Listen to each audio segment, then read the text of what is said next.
the structure of heart is not same in all the organisms. Some organisms have 4-chambered hearts, some have 3-chambered hearts, some have 2-chambered hearts, while some have a very simple type of heart which does not have chambers at all. Fine. So why is there a difference in so many different structures of heart in different organisms? The answer to this question is the requirement of energy. More the energy requirement, more will be the chambers present in the heart. Because अगर organism में energy की requirement ज़्यादा है तो organism को अपना oxygenated और deoxygenated blood को separate रखना पड़ेगा. Otherwise, when oxygenated and deoxygenated blood will mix, the supply of oxygen will not be efficient.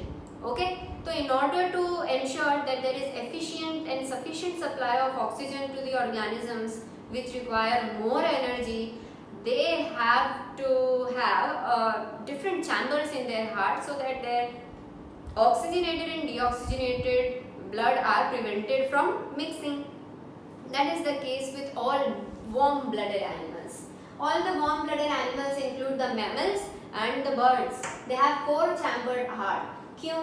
क्योंकि these animals need to keep the temperature of their body warm, even if it is freezing cold outside. But they have to maintain the body temperature of themselves, because if their body will get to become cold, their blood will also be cold and they will start freezing, and they cannot do so. They will not survive the condition. तो अपनी body को warm रखने के लिए उनको ज़्यादा energy spend करनी पड़ती है, जिसके लिए उनको ज़्यादा ऑक्सीजन की ज़रूरत होती है, और इसीलिए उनके पास 4-chambered हार्ट होता है.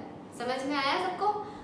Next is we have amphibians and reptiles, which are cold-blooded animals. They also require a lot of energy, but they need not keep their body warm when it is cold outside. If it is cold outside and their body is also cold, they are okay with it. They are not going to die because they are cold-blooded. Okay, their blood is not going to clot when the temperature or atmosphere is cold. So they require less amount of energy as compared to mammals in order to survive. And so their heart can permit some mixing of oxygenated and deoxygenated blood, and so they have 3-chambered hearts. Exception आपने 9th में पढ़ा था crocodile, वो एक reptile है लेकिन फिर भी उसके पास 4-chambered hearts है, वो एक एक्सेप्शन है. Next we come to fishes. Fishes में actually they are cold blooded और उनको बहुत ज़्यादा एनर्जी की रिक्वायरमेंट नहीं होती जितनी कि टेरेस्ट्रियल ऑर्गेनिजम्स को होती है, and so they have only 2-chambered hearts. And the blood in fishes also comes to the heart only once in one complete cycle. So they have single circulation, unlike mammals which have double circulation. Okay. The next topic which we are going to cover in this session is about the blood vessels, which are playing very important role in transport of materials and blood throughout the body. There are 3 types of blood vessels or tubes which are present in our body. They are arteries, veins and capillaries. इन तीनों में basic differences क्या है? देखिए, arteries जो होती हैं, their main function is to carry blood away from the heart. They carry blood away from heart.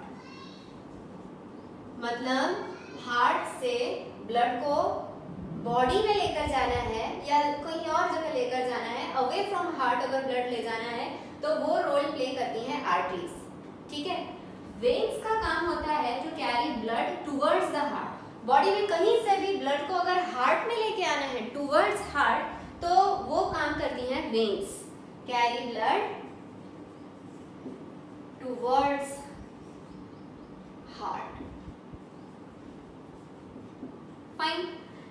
अब if anything, if these arteries are performing to carry the blood away from heart, heart से blood away तभी जाता है जब वो pump होता है. मैं दोबारा डायग्राम बना के बता रही हूँ. Right atrium, left atrium, okay, right इस तरफ, लेफ्ट इस तरफ, लेफ्ट वेंट्रिकल, राइट वेंट्रिकल. दोनों ही केसेस में पंपिंग का काम वेंट्रिकल्स कर रहे हैं। एक तरफ से बॉडी पार्ट्स में ब्लड जा रहा है और एक तरफ से लंग्स में ब्लड जा रहा है। Both these things are taking blood away from heart. तो ये काम करेंगी arteries. Now since we know ये भी आर्टरी है, ये भी आर्टरी है। अब समझने की चीज क्या है कि जब यहाँ से हार्ट ने ब्लड को पंप किया तो ब्लड का जो प्रेशर था it was very high. So since these arteries are carrying the blood which is high in pressure, so they have to be thick and elastic wall in their walls, in the nature of their walls. So arteries contain thick and elastic walls. They have thick and elastic walls which are flexible, and they have to be so because the blood which is flowing through them is with very high pressure. And to withstand that pressure they need to be thick and they also need to be elastic in nature, otherwise they will collapse, they will break from places. Okay, next thing is whenever any artery or vein is connected to lungs, whenever any artery or vein is connecting the heart to lungs, it is called as pulmonary. क्या कहेंगे हम इसको? pulmonary. इस artery को हमने pulmonary नहीं बोला था, पहले वाला लेक्चर भी चेक कीजिएगा, वहां पर हमने इसको सिंपली आर्टरी बोला था, है ना, या एओर्टा होती है, फिर वो आर्टरीज में डिवाइड होती है। इसको हम पल्मोनरी नहीं कहते, लेकिन इसको हम पल्मोनरी क्यों कहते हैं? क्योंकि ये लंग्स से जुड़ा हुआ है। Anything which is related to lung we use the word pulmonary with that. Okay, दूसरा हम बात कर रहे हैं वेन्स की। वेन्स का काम होता है to carry blood towards heart. अब यहाँ लंग्स से हार्ट की तरफ ब्लड लाने का काम और बॉडी से हार्ट की तरफ ब्लड लाने का काम, दोनों तरफ क्या हो रहा है? Heart, the blood is coming towards the heart. तो ये काम कौन कर रही है? Veins. Getting? Now wherever these veins are, the blood is coming from body parts. यहाँ से कोई ब्लड को पंप नहीं कर रहा है, तो यहाँ से जो ब्लड आ रहा है उसका प्रेशर ज्यादा नहीं है, तो the veins carry the blood which is not having much pressure. इसीलिए veins की जो walls होती हैं वो thin होती हैं, they are thin walled. Plus one more things, veins में walls present होते हैं. Suppose this is a vein, at certain distances it will contain such types of walls. Walls भी कहते हैं इसको। अगर यहाँ से ब्लड आ रहा है और वो बहुत लो प्रेशर में है तो पूरी पॉसिबिलिटी है कि वो पीछे की तरफ भी फ्लो हो सकता है क्योंकि उसका प्रेशर कम है। ठीक है, अब एक बार ब्लड अगर आगे चला गया तो वो पीछे ना जाए दोबारा, इसके लिए प्रेजेंट होते हैं walls to prevent the back flow of blood in veins due to the low pressure of blood, they have walls present. Clear? Arteries do not have walls क्योंकि आर्टरीज में प्रेशर ही इतना ज्यादा होता है ब्लड का कि वो बैक फ्लो होने का पॉसिबिलिटी नहीं होता। ठीक है, अब now you know what are artery, what are veins, arteries की प्रॉपर्टीज, वेन्स की प्रॉपर्टीज, दोनों के फंक्शंस। अब दीज ओके, ये वाली वेन भी लंग से जुड़ी हुई है ना, तो हम यहाँ पर भी पल्मोनरी यूज करेंगे। So now you know why the word pulmonary is used.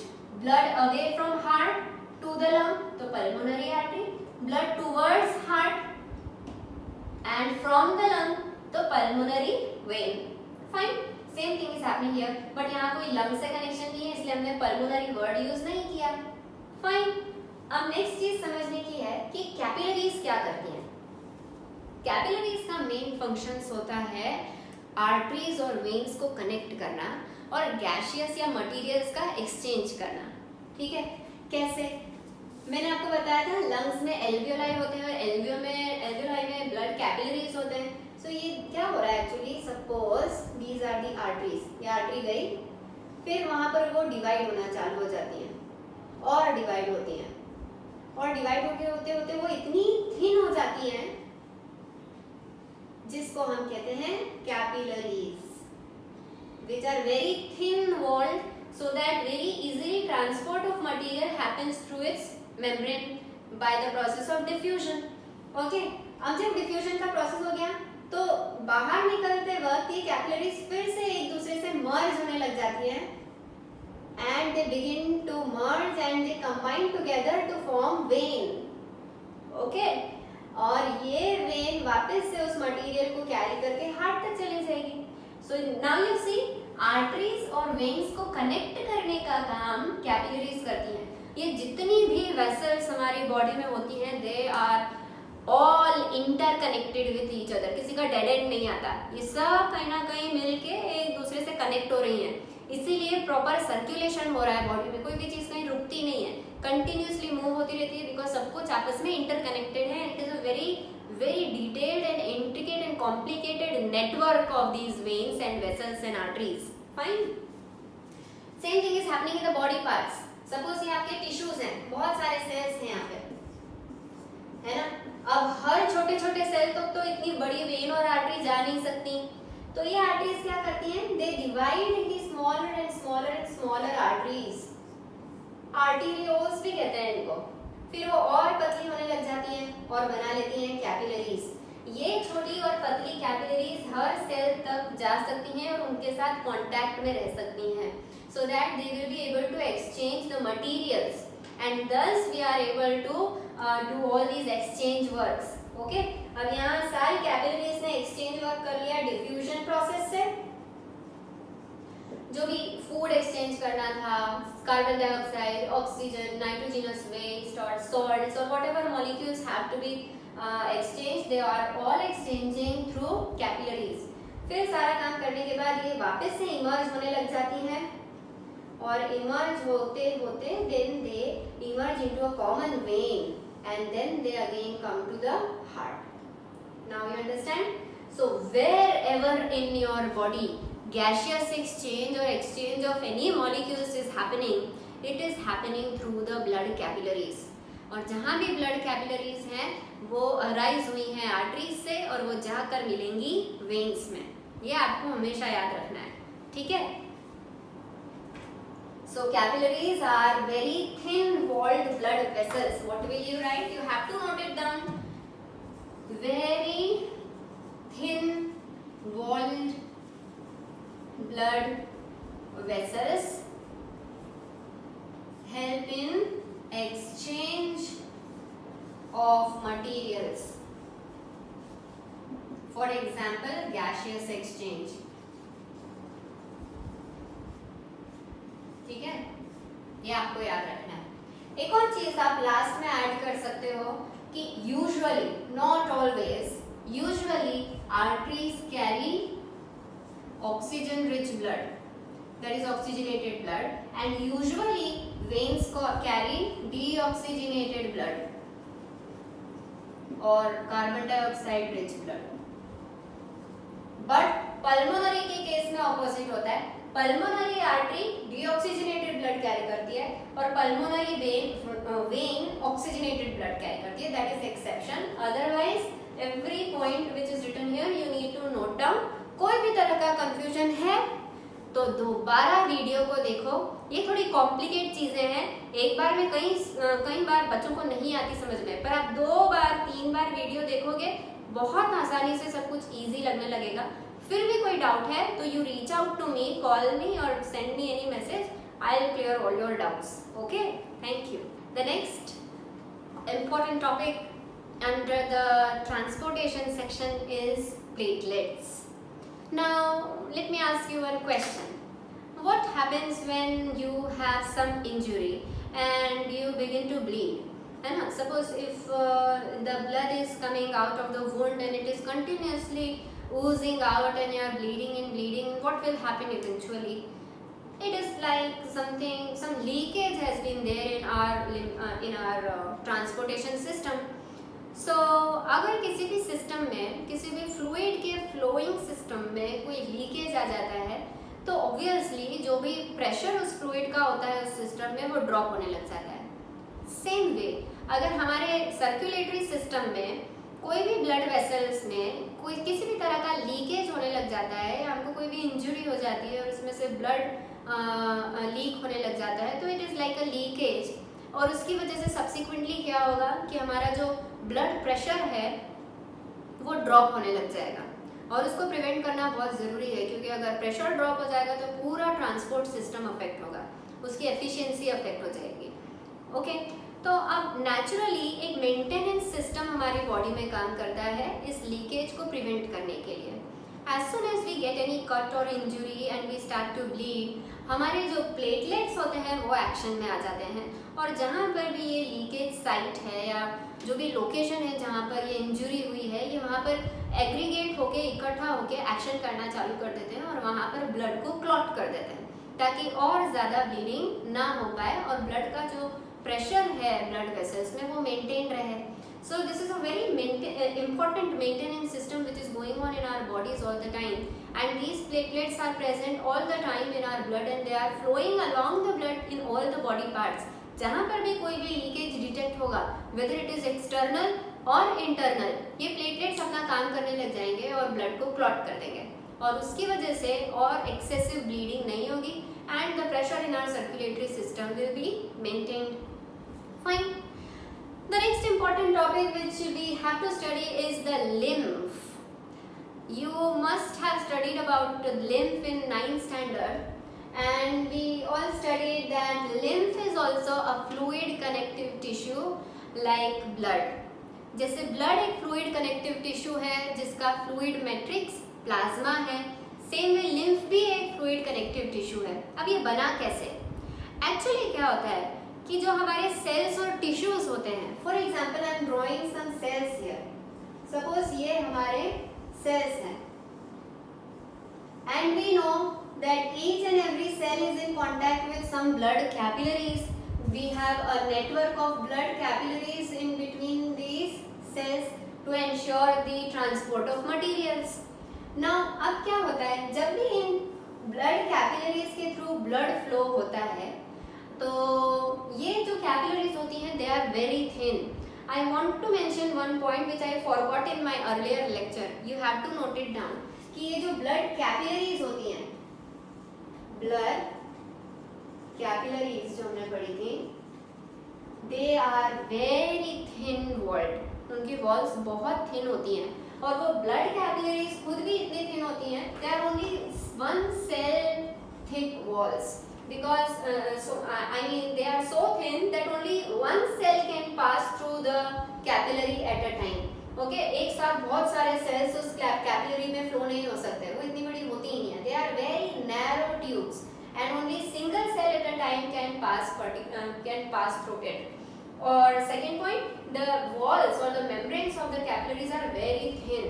तो क्या होता है कि जब ये blood capillaries के through blood फ्लो होता है इन बिटवीन द टिश्यूज, तो बहुत सारा लिक्विड इन ब्लड कैपिलरीज में से लीक होके, और इसमें बहुत पोर्स होते हैं बहुत सारे, उनमें से लीक होके सेल्स के बीच में जो स्पेस होता है जिसको हम कहते हैं इंटर सेल्यूलर स्पेस, उसमें आ जाता है। जितना भी फ्लूइड होता है ब्लड कैपिलरीज में, उसमें से बहुत सारा फ्लूइड लीक होके सेल्स के बीच में जो स्पेस होता है इंटरसेल्युलर स्पेस, उसमें एक्यूमुलेट होने लग जाता है। इसीलिए हम लिम्फ को टिश्यू फ्लूइड भी कहते हैं। This is the same fluid which we call as lymph.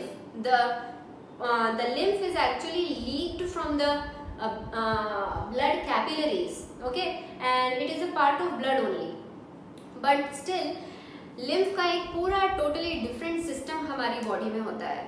ठीक है, ये जो लिम्फ होता है which is also a fluid connective tissue, this flows in specific capillaries and vessels. These vessels are called as lymph vessels, है ना। ये lymph फिर कलेक्ट होके lymph capillaries में जाता है। lymph capillaries जो होती हैं वो lymphatic vessels में जाके मीट होती हैं, और बहुत सारी lymphatic vessels then they go and meet with या they open up in larger veins, और ये जाकर सब मिल जाती हैं वेन्स में। मतलब आप देखें तो ये जो ब्लड था उस ब्लड में से ही लिम्फ बना, और ये लिम्फ फिर जाके कलेक्ट होके फिर से ब्लड में ही मिक्स हो गया। समझ में आया? So this lymph is also called as tissue fluid because it is found in tissues intercellular space. It consist of plasma, proteins, although the protein amount is less as compared to blood. They also contain blood cells like white blood cells, not the red blood cells. Lymph does not contain red blood cells. Therefore, it is a colorless fluid. On the other hand, blood contains red blood cells and hence its color is red. Sometimes it is asked in the exams for 1 or 2 marks the difference between blood and lymph. So this is the most important difference between blood and lymph.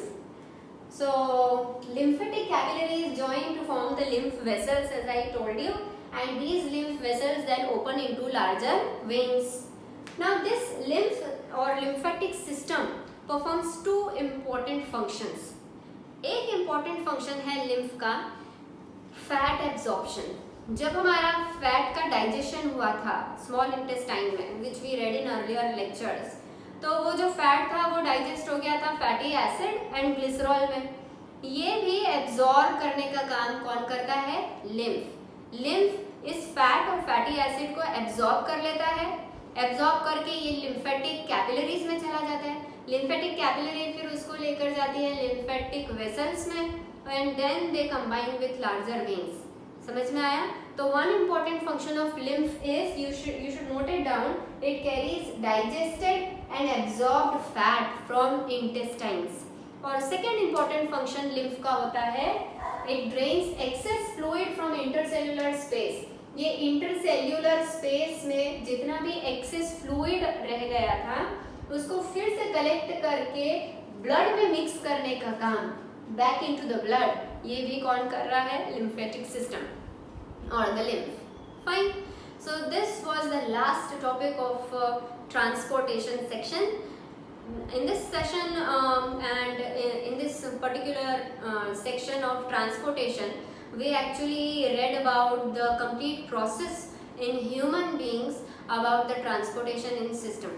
We read about the circulation, the heart, which is the main pump which is responsible for circulation. We read about the blood and all the blood vessels and lymph and platelets. This was all about transportation in human beings. In the coming sessions, we are going to read about transportation in plants. How the transportation in plants of food, oxygen, carbon dioxide, materials, minerals, water, all these transportation processes we are going to study in our subsequent lectures.